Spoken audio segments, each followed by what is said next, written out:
नमस्कार, मैं अर्चना राय। आप देख रहे हैं प्राइम टीवी इंडिया। चलिए नजर डालते हैं कुछ खास खबरों पर। आगरा के नवनियुक्त डीएम प्रभु नारायण सिंह ने कलेक्ट्रेट पहुंचकर अपना पदभार संभाला, जिसके बाद उन्होंने अधिकारियों से मुलाकात की। इस दौरान डीएम ने कहा कि आगरा में रुके हुए विकास कार्यों को वे जल्द पूरा करेंगे, साथ ही गोवंशों को लेकर भी ध्यान दिया जाएगा। इतना ही नहीं, उन्होंने स्वच्छता सर्वेक्षण में आगरा को नंबर 1 करने की भी बात कही है। ताज में पर्यटक खूब आते हैं, उनको कोई असुविधा न हो, उनके लिए और कुछ कार्य किया जाए। गोवंश संरक्षण पे काम चल रहा है यहाँ पे, उसका ठीक से किया जाए। किसान जो हमारी जन उपयोगी स्कीम्स हैं, समाज कल्याण की डिफरेंट स्कीम्स, उसका ठीक से क्रियान्वयन किया जाए। बस्ती में पुलिस और शातिर बदमाशों के बीच मुठभेड़ हो गई। मुठभेड़ के दौरान 4 बदमाश और 2 सिपाही गंभीर रूप से घायल हो गए। मौके से पुलिस ने बदमाशों के चंगुल से अपहृत युवक को भी बचाया। पुलिस के मुताबिक बदमाशों ने युवक के परिजनों से 12 लाख की फिरौती मांगी थी। फिलहाल पुलिस ने सभी घायलों को इलाज के लिए अस्पताल में भर्ती करा दिया है। यहाँ पर मुठभेड़ हुई पुलिस के साथ और लड़के को सकुशल बरामद किया गया है और इसमें 4 अपराधी घायल हुए हैं और पुलिस के भी कुछ अधिकारी और कर्मचारी घायल हुए हैं। उनको सबको उपचार के लिए भेजा जा रहा है। जो अपराधी हैं उनके नाम विष्णु पांडे, आशीष पांडे, बलजीत और संतोष वर्मा। इनमें से कईयों के पुराने आपराधिक इतिहास भी हैं, जेल से छूटे हुए हैं।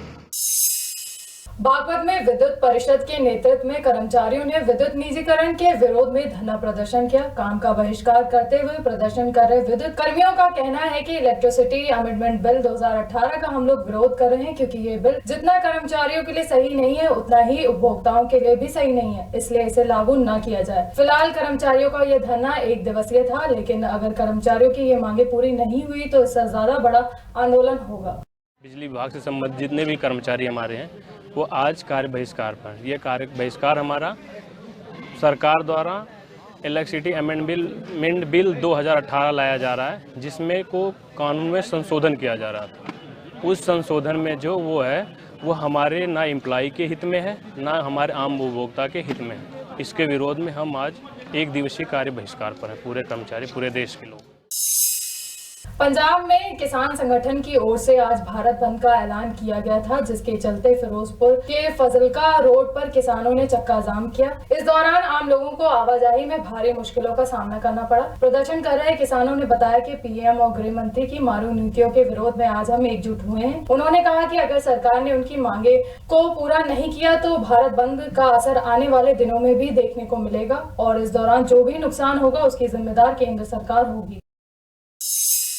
कानपुर में all India postal applies unions की कर्मचारियों की तरफ से 24 सूत्री मांग पत्र के साथ भारत बंद का ऐलान किया गया। ट्रेड यूनियंस की तरफ से संयुक्त बयान में कहा गया कि यह हड़ताल सरकार की जन विरोधी और श्रमिक विरोधी नीतियों के खिलाफ में है। प्रदर्शन कर रहे लोगों ने चेतावनी देते हुए कहा कि अगर मांगे पूरी नहीं की गई तो इसके बाद वो बड़ा विरोध प्रदर्शन करेंगे।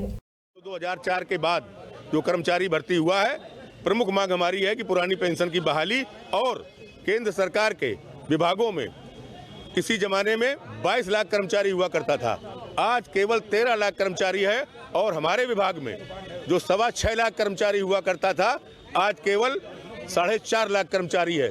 सभी खाली पदों को भरा जाए और पुरानी पेंशन की बहाली की जाए और प्राइवेटाइजेशन जो विभागों किया जा रहा है उसके खिलाफ हम लोग 1 दिवसीय हड़ताल पर हैं और हमारे डाक विभाग में ये हड़ताल आज 83% सफल है।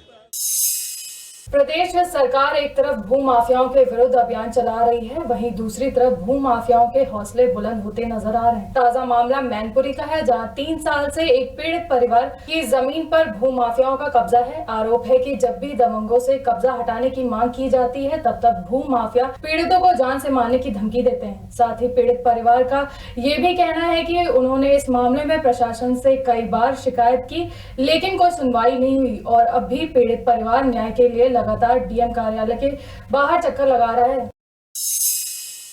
वाराणसी में सुरक्षा व्यवस्था के बीच 61 परीक्षा केंद्रों पर 67,000 परीक्षार्थी टीईटी की परीक्षा हुई। परीक्षा के दौरान परीक्षार्थियों की असुविधा को रोकने और नकल माफियाओं की रोकथाम के लिए सभी परीक्षा केंद्रों पर एक मजिस्ट्रेट ने निगरानी की। साथ ही LIU और STF को भी सतर्क रहने के निर्देश दिए गए।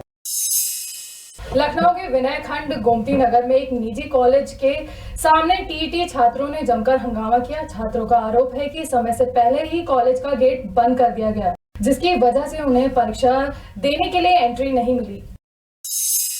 पिछले दिनों जेएनयू में हुई हिंसक घटना को लेकर मुरादाबाद में एक कॉलेज के प्रोफेसर ने वहां के हालातों पर पेंटिंग के माध्यम से अपने विचार व्यक्त किए। इस पेंटिंग के द्वारा प्रोफेसर ने छात्रों पर हो रहे अत्याचार को समझाने की कोशिश की है। उन्होंने कहा कि जेएनयू में छात्रों को राजनीति के लिए प्रयोग किया जा रहा है। बनाई है जो देश के हालात चल रहे हैं, जेएनयू में जिस तरह से छात्रों के साथ में बर्बरतापूर्ण, जिस तरह से नकाबपोश बदमाशों ने, गुंडों ने मारा, तो ये जो है एक तरह का पूरी एजुकेशन पे, छात्रों पे और पूरे देश पे हमला है। क्योंकि एजुकेशन को ख़त्म करना, ये जो लग रहा है कि पूंजीवाद में जो है सरकारें पूरी तरह से एजुकेशन को ध्वस्त करना चाहती हैं और सिर्फ वोट बैंक तैयार करना चाहती हैं। तो ये देश के लोगों को जागरूक होकर, एकजुट होकर जो है शिक्षा को बचाना होगा, मानवता को बचाना होगा और देश को बचाना होगा, संविधान को बचाना होगा।